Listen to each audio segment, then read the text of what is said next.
చిరంజీవి గారి సినిమా ఎలా ఉండబోతుంది సార్? చాలా గొప్ప ఉంటుంది. సార్ ఇప్పుడు మీరు చేయబోతుంది మార్చిలో స్టార్ట్ అవుతుంది. సార్ చాలా గొప్ప సినిమా.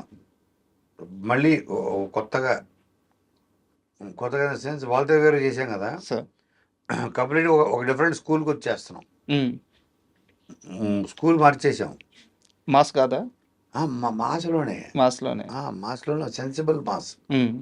ఒక సెన్సిబుల్, చాలా సెన్సిబుల్ మాస్ ఇది. సార్ అరే చిరంజీవి గారు ఇప్పుడు చేయలేదు ఇది అనిపించే ఒక మాస్ క్యారెక్టర్. ఓ. ఈవెన్ క్లాస్ ఆడియన్ కూడా ఉమ్. అరే భలే క్యారెక్టర్ చేశారు చిరంజీవి గారు అని.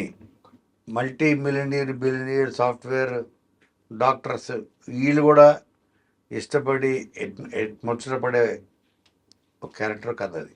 చాలా ఎగ్జైటింగ్ ఉంది సార్ మీరు చెప్తుంటే.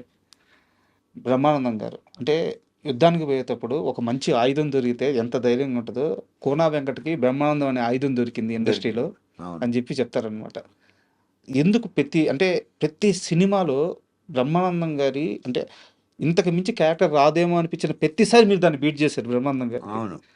అంత బలంగా ఎలా నమ్మేవారు ఆ క్యారెక్టర్స్ మీరు? అంటే ఒకనొక చెప్పి కదా 2003 నుంచి ఆ గజాల క్యారెక్టర్ సార్ నుంచి ఆయనలో